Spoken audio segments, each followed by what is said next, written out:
Nkabinde is currently testifying before Parliament's ad hoc committee, which is looking into allegations of police corruption. He started his testimony by taking MPs through his relationship with Mkhunu and his tasks as Chief of Staff. Nkabinde says he did not know Mkhotsi until he got his number from the minister. No, in facilitating those meetings, Brown Mkhotsi had to know my number and I have to know his number. Because now I'm facilitating, Minister gave me Brown Mkhotsi's number for me to facilitate with Brown Mkhotsi. Then in turn, Brown Mkhotsi ended up knowing me. At the same time, former head of employee relations at the Ekurhuleni Metro, Xolani Ngciza, has accused ex-city manager Imogen Mashazi of interfering in labour relations. Testifying before the Madlanga Commission of Inquiry today, Ngciza says he worked under 5 city managers in Ekurhuleni, with Mashazi being the first to politically interfere in his work. This was in reference to the 2023 internal investigation into now suspended EMPD head Julius Mkhwanazi. A probe was undertaken following allegations that Mkhwanazi unlawfully struck a deal between the EMPD and tender tycoon Vusimuzi Matlala. Senior management, for the first time, was hell-bent on protecting an employee, regardless of procedures of the municipality and processes of the municipality. Senior management acted as if they are shop stewards of this employee. In the courts now, prominent Zimbabwean politician Job Sikhala is applying for bail in the Pretoria Magistrates Court today. He was arrested last week after police allegedly discovered explosives in his vehicle. Sikhala was driving in the capital city with a relative at the time of his arrest. Sikhala's lawyer, Norman Makubela, has informed the court that his client can only afford a bail amount of 2,000 rand. Our client, simply put, is in a position to raise bail. And given the circumstances and the schedule of the matter, we duly suggest a bail of 2,000 rand, subject to your worship's guidance and wisdom in this regard, given that he's not a man of straw. To this now, frustrated artists calling for transparency and good governance in the music industry are set to march to the South African Music Rights Organisation today. Artists United, joined by musicians, will be handing over a memorandum of demands to SAMRO. The group says artists have faced years of exploitation and injustice in the industry, and it must come to an end. Some political parties have joined in the protest. Action SA President Herman Mashaba. It hurts me today to see it looks like this ANC government is worse than apartheid government. Apartheid, it's not that they are worse, it's just that apartheid government we accepted, they didn't care about us. But we expected this government, when they have an organization like SAMRO, being supported by our taxes. And in Australia, a fortune teller has been arrested for scamming people of $46 million. The 53-year-old was arrested along with her daughter yesterday, with police alleging that the mother convinced her victims to take out loans, keeping a share for herself by telling them she foresaw a billionaire in their future. She faces 39 charges, including directing the activities of a criminal group and dishonestly obtaining financial advantage by deception. The daughter is charged with 7 offences, including recklessly dealing with proceeds of crime and being part of a criminal group. Gold is trading at $4,206.63 an ounce. The rand is at 17.09 to the dollar, 22.43 to the pound, 19.78 to the euro, and Brent crude oil is at $62.63 a barrel. Heading towards the Joburg CBD, there's slow-moving traffic in Boysons, M1 northbound between Boysons Road and the Crown Interchange. While in the mother city, we have slow-moving traffic. This is due to an accident scene on the R300 northbound approaching Van Riebeek Road. Also, bumper-to-bumper traffic. This is on the elevated freeway heading into the Cape Town CBD. Gauteng is partly cloudy with isolated afternoon thundershowers expected. Temperatures have peaked at highs of between 30 and 32 degrees, while Cape Town is fine with a fresh southeasterly wind and a high of 28. The top story in EWN this hour. Minister Senzo Mchunu Chief of Staff Cedric Nkabinde has told Parliament how he got to know controversial businessman Brown Mokhotsi. EWN, in touch, in tune, and independent. For the latest, visit ewn.co.za or download the EWN app. You're with Mandy Wiener on 702. Let's walk the talk. Streaming on the Prime Media Plus app. DSTV channel 856, 92.7 and 106 FM. The Midday Report with Mandy Wiener on 702 and Cape Talk is brought to you by Nedbank Commercial Banking. Think bigger, think Nedbank Commercial Banking. On the show today, Mkunu's Chief of Staff tells the ad hoc committee about his relationship with General Mkhwanazi. The KZN police have called a briefing to clarify cases against James Sharnick, while the Amapanyaza can't be trained to be traffic wardens. Parts of South Africa experienced one of the wettest Octobers in recent years, and our book of the week is It's About Time, the story of Time Bank. All of that over the next hour. The Midday Report with Mandy Wiener. Streaming on the Prime Media Plus app, DSTV channel 856, 92.7 and 106 FM. Good afternoon. Welcome to the Midday Report on 702 and Cape Talk with me, Mandy Wiener.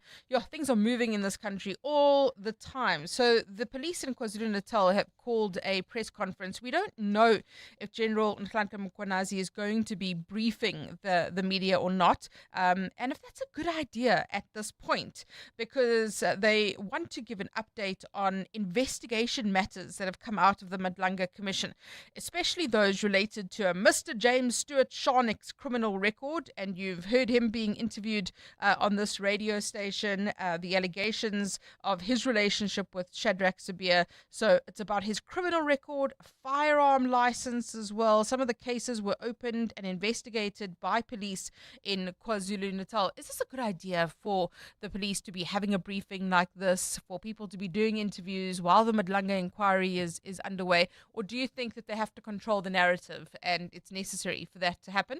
We'll take you to that briefing when it does start. But of course, the big focus today has been on Parliament's ad hoc committee, because Cedric Nkabinde, the Chief of Staff in the Office of the Police Minister, Senzo Mchunu, is testifying. He was also at the center of that commotion within the investigating the IPID, the police watchdog IPID, with with McBride. So I do think that that this is very, very tense testimony, the way that it's been going. And I do think that it's very, very interesting as well. Babalo Ndenze, EWN reporter, joining us now. Babalo, good afternoon to you. Thanks for your time. Take us through what Cedric Nkabinde has been saying. Good afternoon, man. Yes, indeed. Cedric Nkabinde here today. He's going to be giving evidence to the committee for one day. It looks like they'll be going into the night again with this witness. But he spoke about his background before being appointed to Mkunu's office as the Chief of Staff.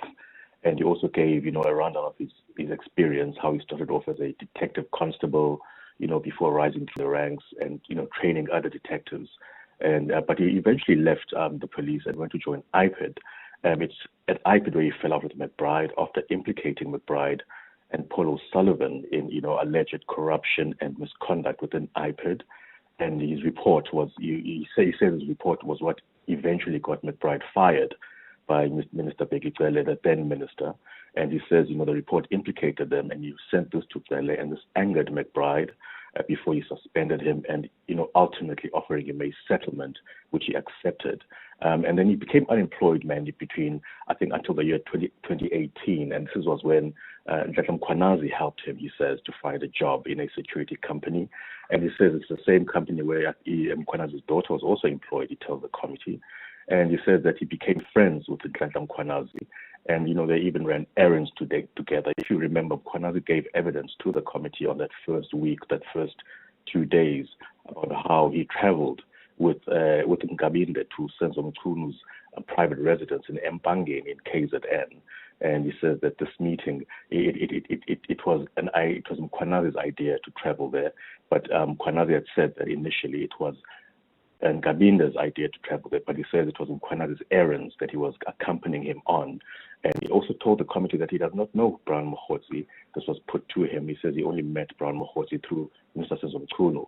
It was Senzo Mchunu who actually gave him Brown Mahotsi's contact detail to help facilitate a meeting between Mahotsi and Mchunu. But he also, gave some explanations on this relationship and this trip to Mbangeni and how it was, something that was to assist Mkwanazi on a personal matter. But just take a quick listen, Mandy. Can you tell us why Lieutenant General Mkwanazi would want to meet the Minister of Water and Sanitation? General Mkwanazi has never wanted to meet the minister. We were going to Mpangeni area as friends, two of us, to do our things. Then while we were in Mpangeni, I said, let's go past. I checked, the minister is around. Let's go past and greet him. That's how General Mkwanazi has never even said he wants to meet the minister. It was just that we are now at Mpangeni. Then it clicked my mind that the minister's house is at Mpangeni. And it's been a while. I never even met him.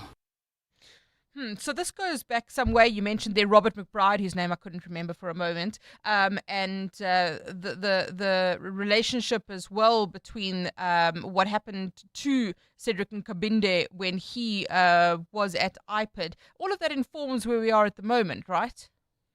Yes, indeed. All of that informs where we are at the moment. They have moved on to Mahotsi for a while, but at the moment, most of the information coming out of the last session since 9 a.m., Mandy, has been issues around this issue, around the relationship between Ngabinde and Mkwanazi, the relationship between Ngabinde and Mchunu, as well as the relationship between Mchunu and Mkwanazi, who, according to Ngabinde, they didn't know each other. The minister had not, met Mkwanazi before this trip to Mbangeni, and he's saying that, at this trip, it was a boys' trip. He tells the committee. He won't give them details on what they were doing in Mbangeni, but he says it was a boys' trip. They were running errands. There were a few light moments, in the committee when he was talking about this journey of theirs. But, a lot of the information coming out is the issues around this relationship, which is really at the center of the allegations. I mean, they will at some point, they also get to the political killings task team and that controversial directive in December last year. But they are heading there at the moment. And we expect him to also give details on, how he was not involved in any interference when it came to Minister Mchunu as his chief of staff, when it came to that issue of the PKTT. So at the moment, Mandy, a lot of details around this relationship, as well as the relationship with Brown Mahotsi, but we will hear definitely more details as the afternoon progresses, as members of the parliament, members of the committee rather, will be putting questions to him and getting clarity from him, because they are, a bit confused about some of the points he's making, and they want to get back to him when it's time for their Q&A, Mandy. Babalo, thank you. Babalo and Denze, EWN reporter with the latest there from the Parliamentary Ad Hoc Committee, hearing testimony from Cedric Nkabinde, the Chief of Staff in the Office of Police Minister Senzo Mchunu. Let's listen in live now as Norman Arendse, SC, asks questions of Nkabinde. Honorable Sals. Okay, Chair. I appreciate the lecture, but I'm just seeking clarity. That's all I'm seeking. I am not at all saying we believe the witness. We are here with this exercise is because we don't immediately believe anybody. We are testing the information before us. In an effort to test the information, I'm asking for clarity as to what has been provided to us. Maybe I should rephrase, Chair. Who provided this as, seeing that it's not considered evidence, who provided it as supporting documentation to prove the allegation that messages were sent? Who provided that to the SC? And then may the SC please just provide clarity whether he also sees the discrepancy that Mr. Brown is put as having spoken to the chief of staff, but he's speaking about another Brown. Is it the same Brown or is it a different Brown? That's all I'm seeking for. No one is defending anybody here. Let's see. Honourable Chair, I can't take it any further. Thus far, in relation to these WhatsApp messages, we've heard the evidence of Lieutenant General Mkhwanazi. We've heard the evidence of General Sabia, also where Mr. Ngabini's name was mentioned in a WhatsApp exchange, and it's in that context that these messages have been mentioned and referred to in this inquiry, and it's in the context of the Minister's directive that was issued on the 31st of December, and it's in the context of there being allegations, which this committee must inquire into further, of political interference, and that the reason for the 31 December directive, which we're still going to deal with, is an attempt to interfere in police investigations into some drug cartels, and the disbandment that was directed by the Minister was a key factor in that whole chain of events. So where there's WhatsApp exchanges between what appears to be key players like Mr. Mkhotsi and Mr. Matlala, and some of them lands up in the office of the Minister, they become relevant.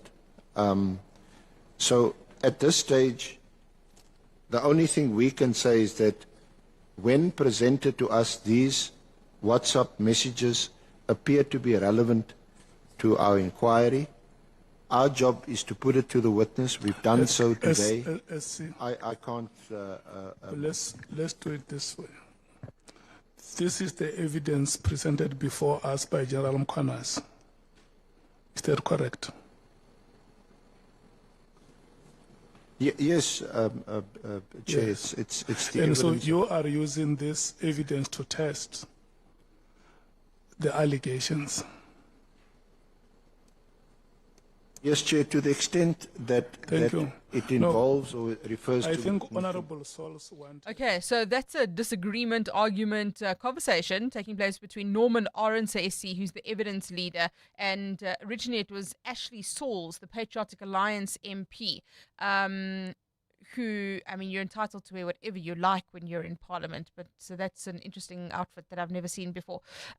So that's an argument about whether or not the cell phone messages, the WhatsApp messages are relevant to this inquiry or not. And that conversation is still continuing. Ashley Sauls is now responding to that. And all of this, of course, is Cedric Nkabinde's evidence, and the WhatsApp messages, the evidence contained therein, are being tested.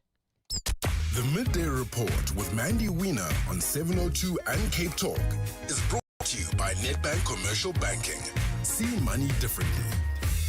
In Pretoria, at the Madlanga Commission, Xolani Xiza is continuing his testimony, still all about the Ekurhuleni Metro Police Department. Oren Singh, EWN reporter, is watching that for us. Oren, good afternoon to you. Thanks for coming in. So just remind us, who is Xolani Xiza and what is this evidence about? Mr. Ngliza is the former head of employee relations at the city of Ekurhuleni. He was suspended shortly after he had been instructed to look into allegations of misconduct by Julius Mkhwanazi, and he followed through with those allegations and formed reports. Obviously, being the head of employee relations, he worked hand in hand with unions and all of the structures when it comes to disciplinary hearings, but essentially painting this picture and telling us that these disciplinary hearings never went anywhere. The suspension that they instituted initially against Mkhonazi and he was brought back never went anywhere, because together with the former ex-city manager Imogen Mashazi, together with the head of legal and the head of HR, they protected Mkhonazi with tooth and nail, essentially, not allowing him to be suspended, not allowing him to go through any form of disciplinary action. And this is in reference to that agreement that he got into with Vusi Muzi Cat Matlala, two of Cat Matlala's companies, back in 2021, which would essentially see Cat Matlala using his private security vehicles that were registered to the city of Ekurhuleni and operating with impunity throughout the city. Now, in a separate matter, in KZN, we are anticipating a press conference from the police in KZN. We suspect it will be Nhlanhla Mkhonazi himself that will address this briefing. And it's about somebody that you did an interview with last week. You brought us that interview as well, James Sharnick. Just remind everyone who that is and why are we seeing a briefing now from the police? So Stuart James Sharnick is someone that was mentioned by Dumisani Khumalo, the embattled crime intelligence head before the Madlanga Commission last week. He was alleged to be a bodyguard of suspended Deputy National Police Commissioner Shadrack Sibia. He told us that he's not Shadrack Sibia's bodyguard, despite sources telling us otherwise. He also says that he has not been, or he's disputing some of the charges that Khumalo had laid bare before the commission last week. If you recall, Khumalo had brought up Sharnick's picture and also certain convictions against his name, 18 convictions to be exact, Mandy, against his name related to cases dating back to early 2000s or mid 2000s, 2010, 2011, 2012, related to theft and carjacking and so forth. Stuart Sharnick yesterday went and opened a case against Khumalo at the Brooklyn police station in Pretoria, claiming that Khumalo misled the commission, that he named him without following the correct procedures and getting the right information related to these cases, disputing some of the charges that Khumalo alleges that he has against his name. And so I think this briefing by Nhlanhla Mkhonazi, as we understand, will hold this briefing, is to provide more insight, because many of the charges against Mr. Sharnick himself are from KZN, dating back to mid-2000s. So we're waiting to see what Nhlanhla Mkhonazi has to say regarding Mr. Sharnick and those cases. Very interesting. Well, Aaron, thank you very much for that. Let's go straight to Nhlanhla Mabaso, EWN reporter, who is in KZN and will be attending that briefing. Nhlanhla, good afternoon to you. Thanks for joining us. What is the anticipation there of what we could expect from that briefing? Well, man, I think it's as my colleague said, or in saying there, right, with you, about that more on the charges that Sharnick faces or faced in the past. You'd recall that those cases were investigated by KwaZulu-Natal investigators who, of course, would have given a feedback report or up the police top brass in the province. One of them being Nhlanhla Mkhonazi, the provincial commissioner. We're not up to date with the details, but the briefing will be taking place in a few minutes. We are at the provincial offices. We're camping here. Because earlier on, we did try and find out from the provincial spokesperson, that's Colonel Lechiwunda, as to who will be addressing, because I was under the impression that the crime detection boss who was responsible for the detectives here in the province, that's General Gopo currently who's acting, was the one who's going to brief, but we were told that we were not told exactly as to who it is between the two, but all eyes are looking at Nhlanhla Mkhonazi in a few minutes. But we do know that it's about Sharnick and it's about those cases that he faces or he faced. Nhlanhla, we'll be in touch with you if that does happen during the show. Nhlanhla Mabaso, EWN reporter, who is awaiting that briefing. It looks like General Mkhonazi will be leading that briefing. We don't know for sure at that stage, as Nhlanhla has explained. But let's see, because inevitably that's going to come with a fair share of bombshells.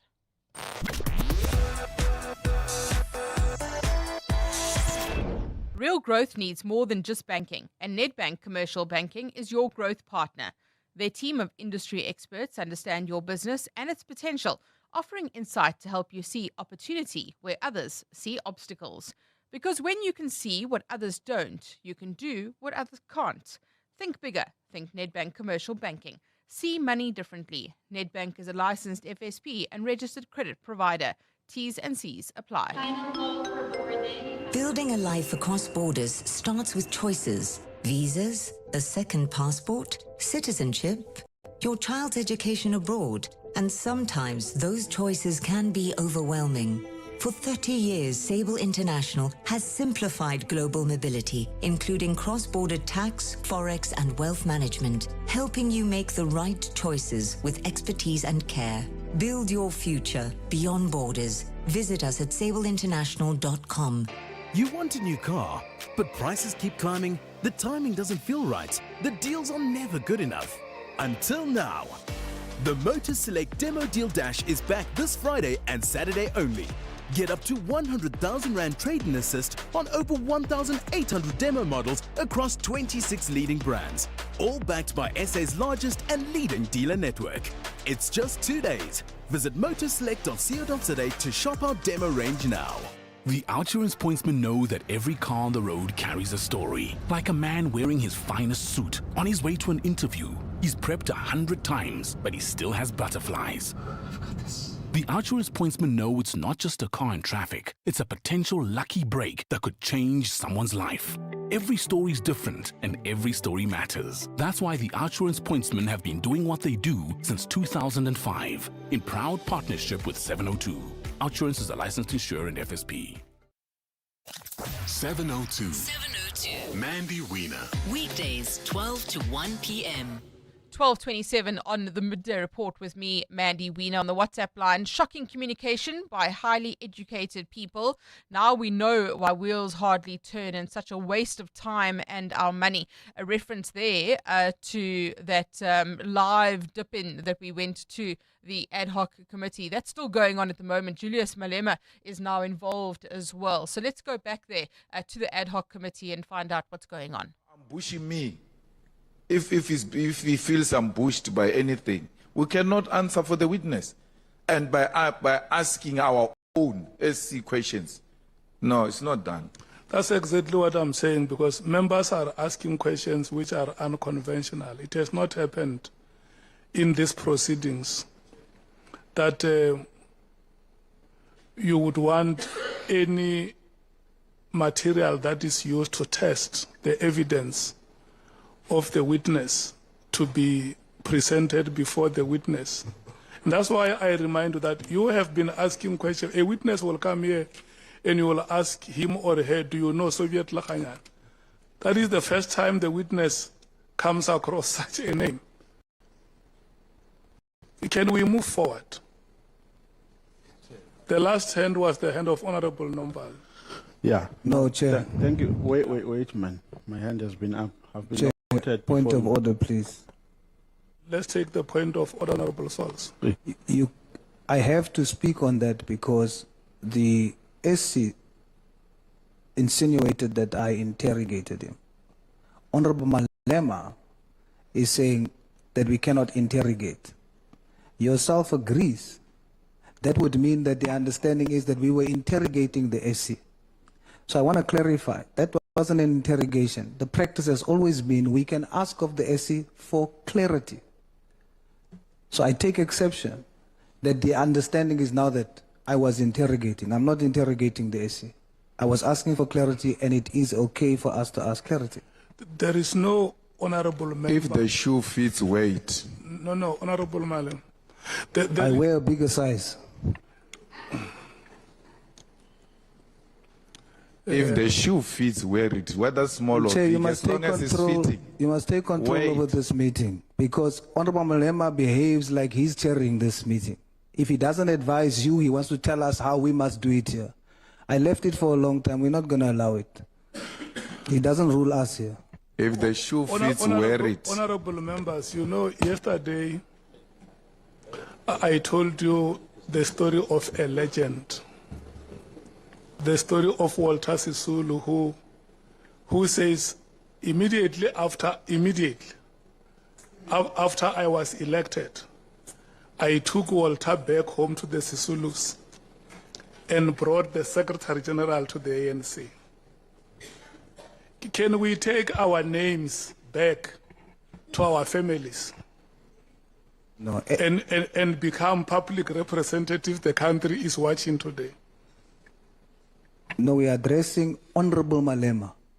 Malema, he left home. The husband Chair, is home. Chair. We are dealing with the honorable member But what here. Honorable Source is doing Source, is out of order. Honorable Nomvalo, just a moment. You know, Honorable Source. No. May you please switch off your microphone. You know, I have warned you many times, honorable members, that when the referee blows the whistle, realizing that there is a player who is being fouled, and the player retaliates. When the player retaliates, he acts in a common purpose, and he forfeits the right for protection. The referee issues a red card on the player that retaliates and warns the initial foul. So let's play a fair game. Allow the referee to go with the flow of the game, and where there are fouls committed, the referee will blow the whistle. Please. Otherwise, the next foul, Honorable Souls, is a red card. And in this case, a red card will mean you will leave the proceedings. Honorable Nomval. Yeah, no, thanks, Chair. Chair, we are raising our hand for two things. The first one, Chair, is that we believe that this could have been handled better, but it's not something that can... Okay, so that's what's happening at the moment at the ad hoc committee of Parliament. These are our elected leaders, people. I mean, really. Soviet Lechaniani, who's the chairperson of the ad hoc committee, is trying to call Julius Malema and Ashley Sauls to order here, and this argument is continuing. It's all about WhatsApp messages, whether they're relevant or not, but that's what's going on. What a sideshow. Do we need that? 12:32, Eyewitness News headlines. Thanks, Mandy. Good afternoon. We begin in KZN, where police are expected to address media this afternoon to clarify some of the evidence presented before the Madlanga Commission of Inquiry. It's understood KZN's top brass will unpack some of the evidence related to the criminal record of James Sharnick.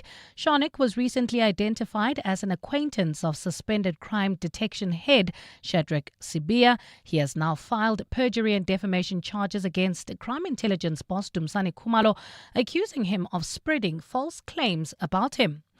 Minister Senzo Mchunu Chief of Staff, Cedric Nkabinde, has told Parliament how he lost his job at the Independent Police Investigative Directorate. Nkabinde is appearing before Parliament's ad hoc committee, which is probing allegations of police corruption today. Nkabinde lost his job at IPID after a fallout with its former head, Robert McBride. And the case against a woman accused of deliberately running over a group of teenagers in Ekurhuleni in June has taken a shocking turn today. 68-year-old Martha van der Walt now faces 3 additional charges, including murder. She is accused of ploughing her vehicle into a group of young girls during a coming-of-age ceremony in Dinwiddie, with one of the girls dying on her way to hospital. Those are the headlines. This EWN and more at 1 or as it happens. EWN Sport. Good afternoon, I'm Tolagile Mganga. Themba Bavuma is fit again and will lead the Proteas in their 2-test series against India that gets underway tomorrow. Ahead of it, he's confirmed that Ryan Rickleton will keep wicket, while they're yet to settle on the rest of the starting team. Yeah, look, I mean, we haven't finalized the team ordinarily we would have, but it's all those different, considerations. The ball does seem to swing here in Kolkata, probably a little bit more than what we are accustomed to play against, to playing in India. So, there's obviously the consideration of the extra spinner, but obviously it being subcontinent as well, you want to make sure that you have the resources from a spin point of view. Sri Lanka Cricket has told its players to remain in Pakistan or risk facing a formal review. That's after members of the squad declared their intention to depart early from their tour of the country due to security concerns. The players want to leave following Tuesday's suicide bombing in the Pakistani capital, which killed 12 and wounded 27 outside a court. SLC has now instructed the team to go ahead with their tour as scheduled, despite an unspecified number of players requesting to return home. And Nigeria's build-up to tonight's 2026 FIFA World Cup qualifying playoff against Gabon has stabilized after the Super Eagles returned to training yesterday.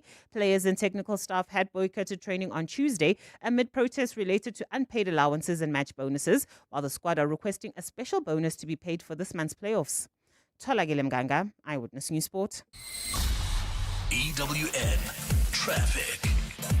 Well, at this stage, if you're heading towards OR Tambo International Airport, traffic is sluggish in Kempton Park, R21 southbound between the R23 Pinoni off-ramp and Atlas Road.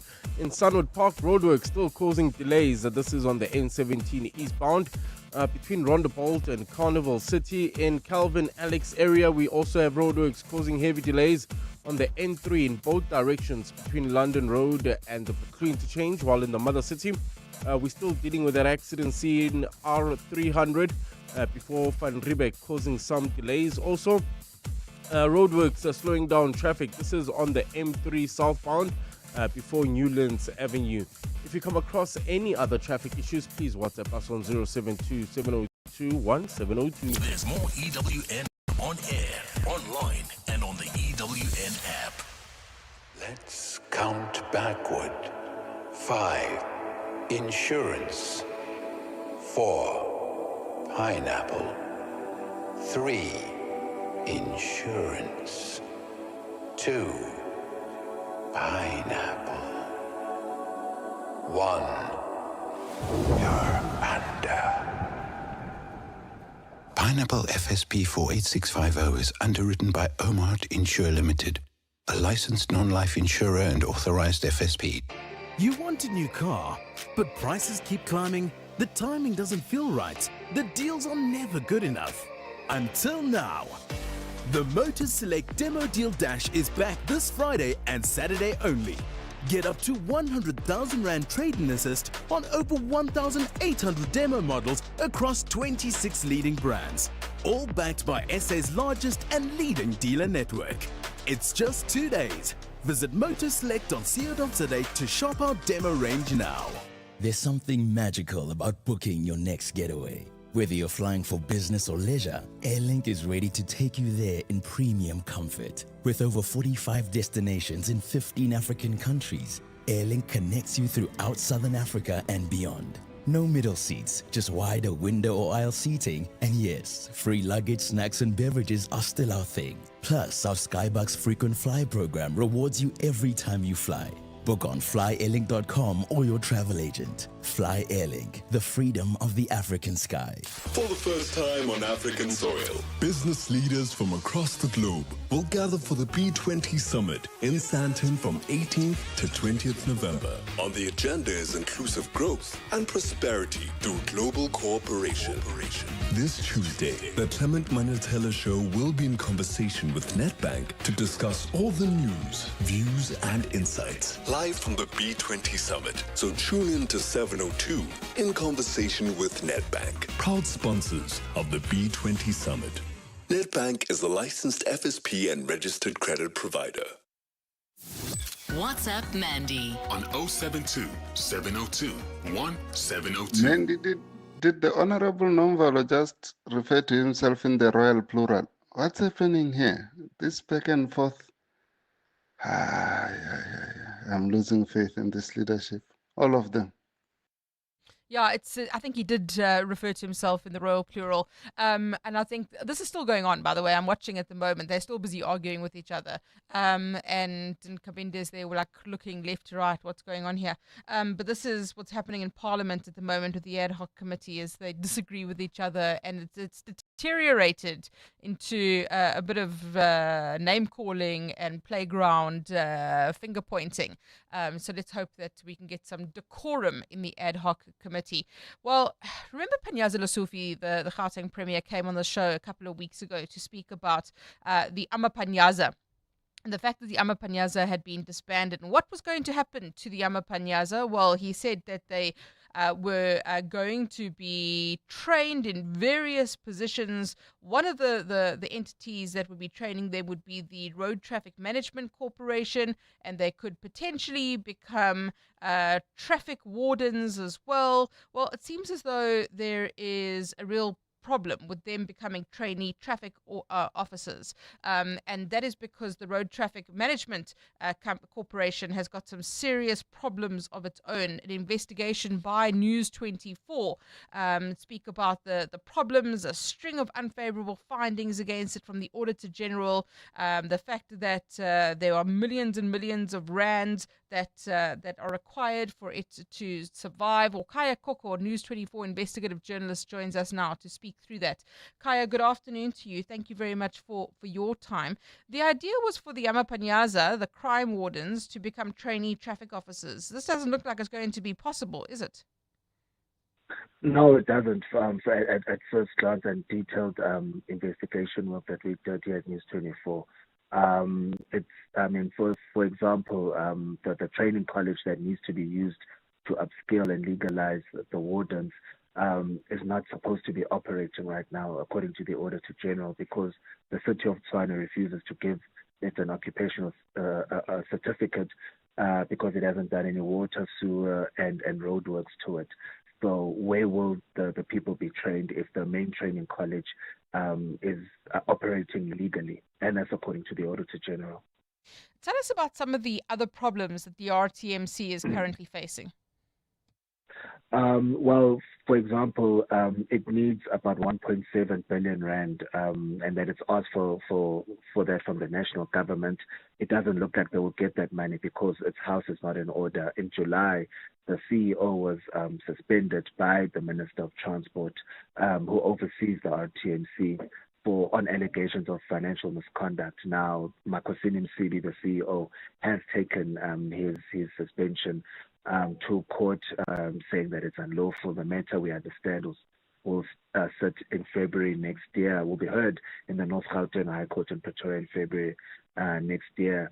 There's also a leadership gap within the finance department in terms of the spending. 148 million rand of the spending that was done in the previous financial year was not in the budget when the financial year began, and that caused an over-expenditure and a loss of about 65 million rand. So it's governance, it's financial, and it's the usual story about institutional corruption at our state entities. Ultimately, at the end of the day, the point that you make is that Panyaza Lesufi has made a promise not to abandon these wardens, but it looks like they could well be. Well, I mean, if he has to follow the public protector's recommendation to a T, which are legally binding, unless he reviews it and sets it aside, which he hasn't, he's accepted it and said, no, you will adhere to it. But the entity that's been nominated for the remedial action cannot do what the public protector has asked, especially in the 180-day framework that the protector gave. So that begs the question, then what happens to the 6,000 plus crime prevention wardens that were appointed? It's also irregular expenditure because there's about 172 million rand that the public protector traced 24 million rand of which was on salaries. So you would assume that money needs to be recouped as well. And if you can't then train, retrain, and adhere to the remedial actions, then how are you going to employ them? Kaya Koko, News 24 investigative journalist, thank you very much for your time. You can go and read that story on News 24. The Midday Report with Mandy Wiener on 702 and Cape Talk is brought to you by Nedbank Commercial Banking. See money differently. Well, parts of South Africa experienced one of the wettest Octobers in recent years. We know October marks the start of the rainy season for the summer rainfall regions. And this year, the month brought above normal rainfall to several areas. So measuring stations recording rainfalls that far exceed their long-term averages. How prepared are we for the situation that comes with all kinds of implications? Rudzani Malala is the senior manager for disaster risk reduction at the South African Weather Service. Rudzadi, good afternoon to you. Give us a picture of what this means for South Africa. Good afternoon, Mandy and all 702 listeners. What I can say is that, yes, indeed, we issued a media release here or a statement trying to show after we did the analysis of this current rainfall that we received in October, comparing with the averages, accumulated, averages over the past 30 years. And we found this to be the wettest month in most areas or in most parts where we normally do receive our summer rainfall. And that talks to the central region as well as the eastern and northeastern parts of the country. So, yes, indeed, we do have a number of stations that have indicated way above normal rainfall, some recording about 4 times more than the normal that we get. So that's quite significant, but that's good news for the farming and the water management as well. Though we know that when we get rainfall in abundance, comes with its own challenges as well, damages to infrastructure, increased waterborne diseases, and so many other issues. So, but that's good for the country that we're getting water. We also it's also good for our food security in terms of the agricultural sector.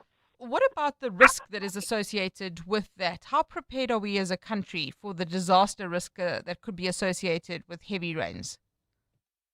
Preparedness, yes, is one of the most important things. Hence, as the South African Weather Service, we do provide the guidance and also advising the different communities as well as, including the agriculture and other key sectors, that we are looking at the situation. It shows the shift is more towards the above normal kind of a situation, above normal rainfall. That is talking to La Nina, even though it's appearing to be at its weakest stage, but the shift is more towards the La Nina.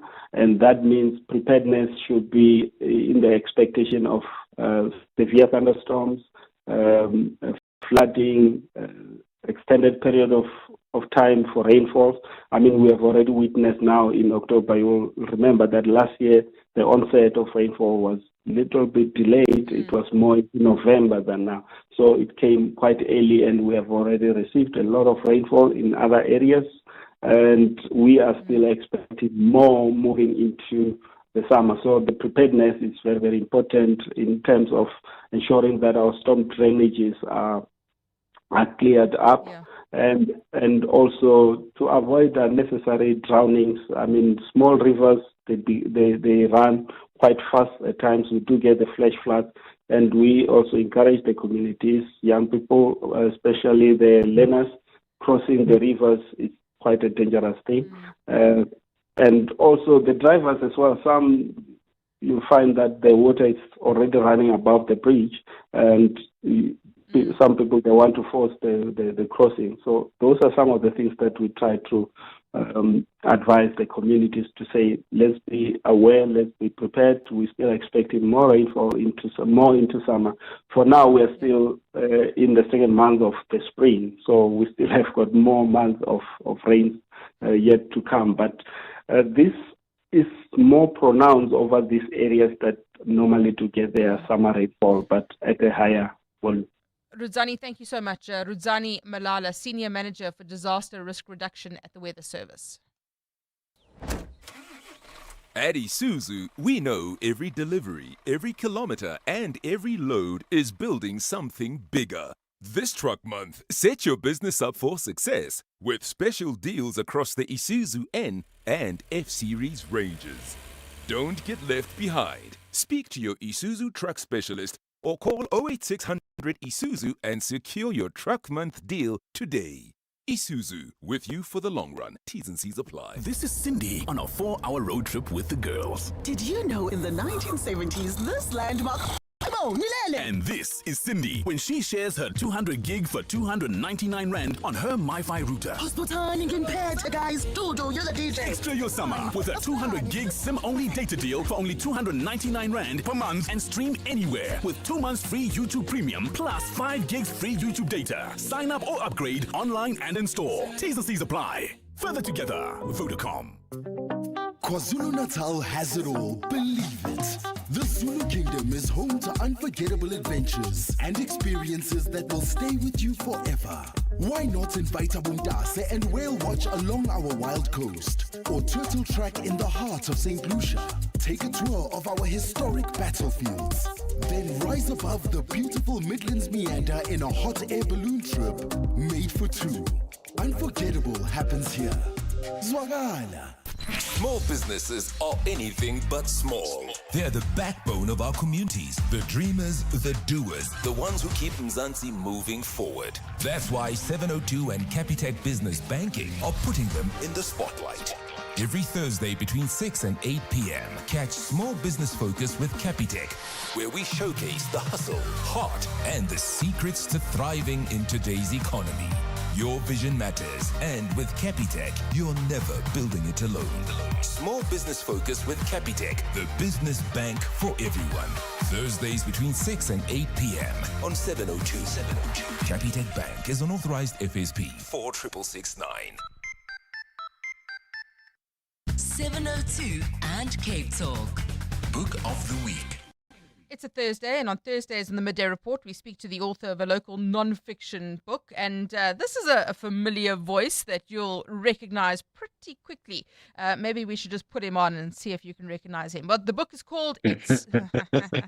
Hello, Mandy Wiener. Hello, Bruce Whitfield. Brucey, welcome to the Midday Report. Great to have you back on. Wonderful, Mandy. Thank you very much indeed. Hello from Singapore today, because now that we're an international man of mystery, we flit about, you see. But I'm very keen to talk about the book. So introduce it now, if you would. Thank you very much, James Bond.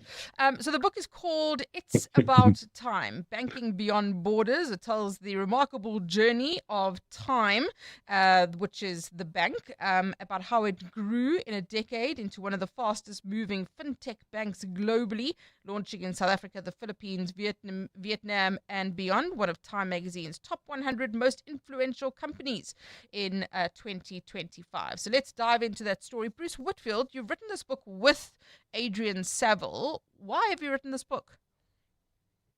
It's just because it's one of the wonderful untold stories of South Africa. And we've got so many brilliant stories of great companies, great entrepreneurs who've used South Africa as the place to learn and grow. And once they've developed their concepts, have taken their smart ideas global. Amongst that, whether it be 91 and Investec and Nando's and increasingly Discovery and the Vitality Program and so many other examples. Time is the lesser known of those. And Time, take your money everywhere. A lot of people listening to us are going to go, I think I've seen that. I think I've heard of that. And Time has got its earliest sort of genesis, if you like, in the year 2000 in an MBA classroom, but only really officially launches as Time in 2019 when it is controlled by African Rainbow Capital. Patrice Motsepe decides he's going to put his money behind Time. There's a big investment, and it really goes through many iterations and many near-death experiences. And it is it's a story of sheer guts and glory and grit and determination and relentlessness of building not only in South Africa and then taking this extraordinary decision to say, where should we go to next? I know, let's leapfrog 6 time zones and let's go to the Philippines. And what they've sought to prove and have proven so far to date is that you can create a business model which is transportable across borders. And in South Africa now, they've got 12 million customers, and they're well known for their partnerships with the likes of Pick n Pay and Boxer stores and stores within the Foschini Group, because they put their kiosks into the stores, and that's their only physical presence. They're a digital native. They operate only in the cloud, and 12 million South Africans are trusting Time with their money. 7 million people, 7.8 million, I think it is, in the Philippines are doing the same, and they are starting to lend money in Indonesia, and I suspect in 2026 we'll have a retail bank operating in a similar way in Indonesia, with other markets in the pipeline. And it's just one of those great stories of South African exceptionalism, Mandy, and that's what drew me to the story and Adrian to the story. And so we collaborated on it, and I tell the tale, the drama, and Adrian brings the gravitas and draws huge lens out of what these fantastic entrepreneurs entrepreneurs. It starts with a guy called Koen Jonker and a university friend of his from the 1990s called Chart van der Walt. And they build this business from scratch and take it to the world. And then there are major pivot points in Time's journey. The early partnership with a family-owned food retailer, the acquisition by a large bank, the divestment, the COVID-19 crisis, capital raises. It really is a dramatic narrative. I'd like to think, Mandy, that if Stephen King was to pick up a copy of It's About Time, he would have a sleepless night in the way in which he's given us all sleepless nights with his creations, of course. But it is a dramatic story. It really is a dramatic story. And at any point, in particularly 5 key inflection points, this is a business that could have failed. Yet it's a business that has emerged from near failure, stronger, better, smarter, more nimble than before. And this week in Singapore, it's been the Singapore FinTech Festival, and Adrian and I have had the opportunity to speak on stages at the festival to share the story of Time. Time is headquartered in Singapore by virtue of an historical anomaly from one of its previous owners, the Commonwealth Bank of Australia. And yeah, it is truly among the leaders in the world, as you mentioned in your introduction. Time magazine earlier this year named it as one of the world's most influential companies, which is not bad considering that, you know, we just look at South Africa and the state of South Africa, and the state of water supply and the state of the mess in the police and all of these other issues that we face on a regular basis. And you go, it's brilliant that people are still building great businesses in South Africa and are bringing hope to millions of people who previously couldn't get a bank account and are now being brought into the financial system for the first time. You have 1 minute. I don't know if you can possibly restrain yourself, Bruce Whitfield, but what lessons do you want people to, the key takeaways, how can they apply it in their business or personal financial journey from this book? It's that ability to really weather storms, that ability to build great teams, that ability of great leadership to push teams to the extremes of their capabilities and then go even further. Somebody within the team just talked about how each and every single day they wake up and they don't quite know how far they're going to be expected to stretch every day. And it's so many great lessons in management, in leadership, and in taking teams beyond what they think is possible. And out of South Africa, building something truly globally relevant and quite remarkable. Bruce Whitfield, it's been wonderful to have you back on 702 and Cape Talk. Thank you so much, and thanks for another contribution to the bookshelf. Thank you, Mandy Wiener. The book is called It's About Time, Banking Beyond Borders, telling the story of Time Bank, co-written with Adrian Saville. That's Bruce Whitfield. As leaders in renewable energy finance, Nedbank has a track record spanning over 100 years. From pioneering large-scale solar and wind farms to financing complex energy infrastructure in emerging markets, Nedbank offers clients deep sector expertise, combined with the ability to navigate the unique challenges of Africa's just energy transition. See money differently. Nedbank. Nedbank is a licensed FSP and registered credit provider. Before a masterpiece takes shape, there's a single line that starts it all, until every curve and every angle reflects the clarity of a single vision. And only then does inspiration take its final form. The all-new Audi A5, designed to inspire. Starting from $14,499 per month with a guaranteed future value. Visit audi.co.za or your nearest dealer for more. T's and C's apply. Summer just got extra with Vodacom's free gifts on summer deals, like the Samsung Galaxy A56 on a 1 gig red core plan for just $399 per month over 36 months. Save $1,080 and get a free Samsung charger worth $499 and Samsung Galaxy Buds Core worth $999, redeemable via Samsung Members app. Available in-store only. T's and C's apply. Further together, Vodacom. The Outsurance pointsmen know that every car on the road carries a story. There's a car on the way to the hospital, carrying an elderly couple, playfully bantering about who their first grandchild will look like. The Outsurance pointsmen know it's not just a car in traffic. It's bringing 2 generations together. Every story is different, and every story matters. That's why the Outsurance pointsmen have been doing what they do since 2005, in proud partnership with 702. Outsurance is a licensed insurer and FSP. 702, the Midday Report, Monday to Friday. 12 to 1 p.m.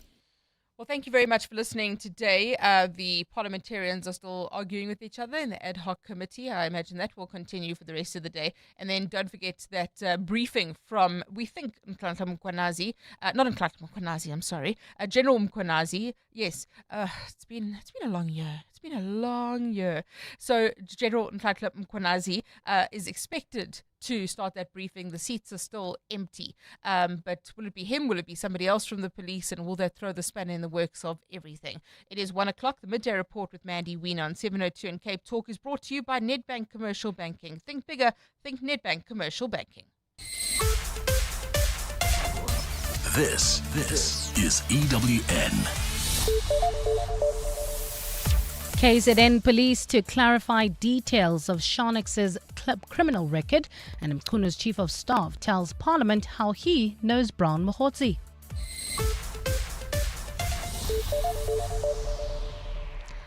Good afternoon, I'm Bali Dlamini. We begin in KwaZulu-Natal, where police are expected to address the media at this hour to clarify some of the evidence presented before the Madlanga Commission of Inquiry recently. It's understood KZN's top brass will unpack some of the evidence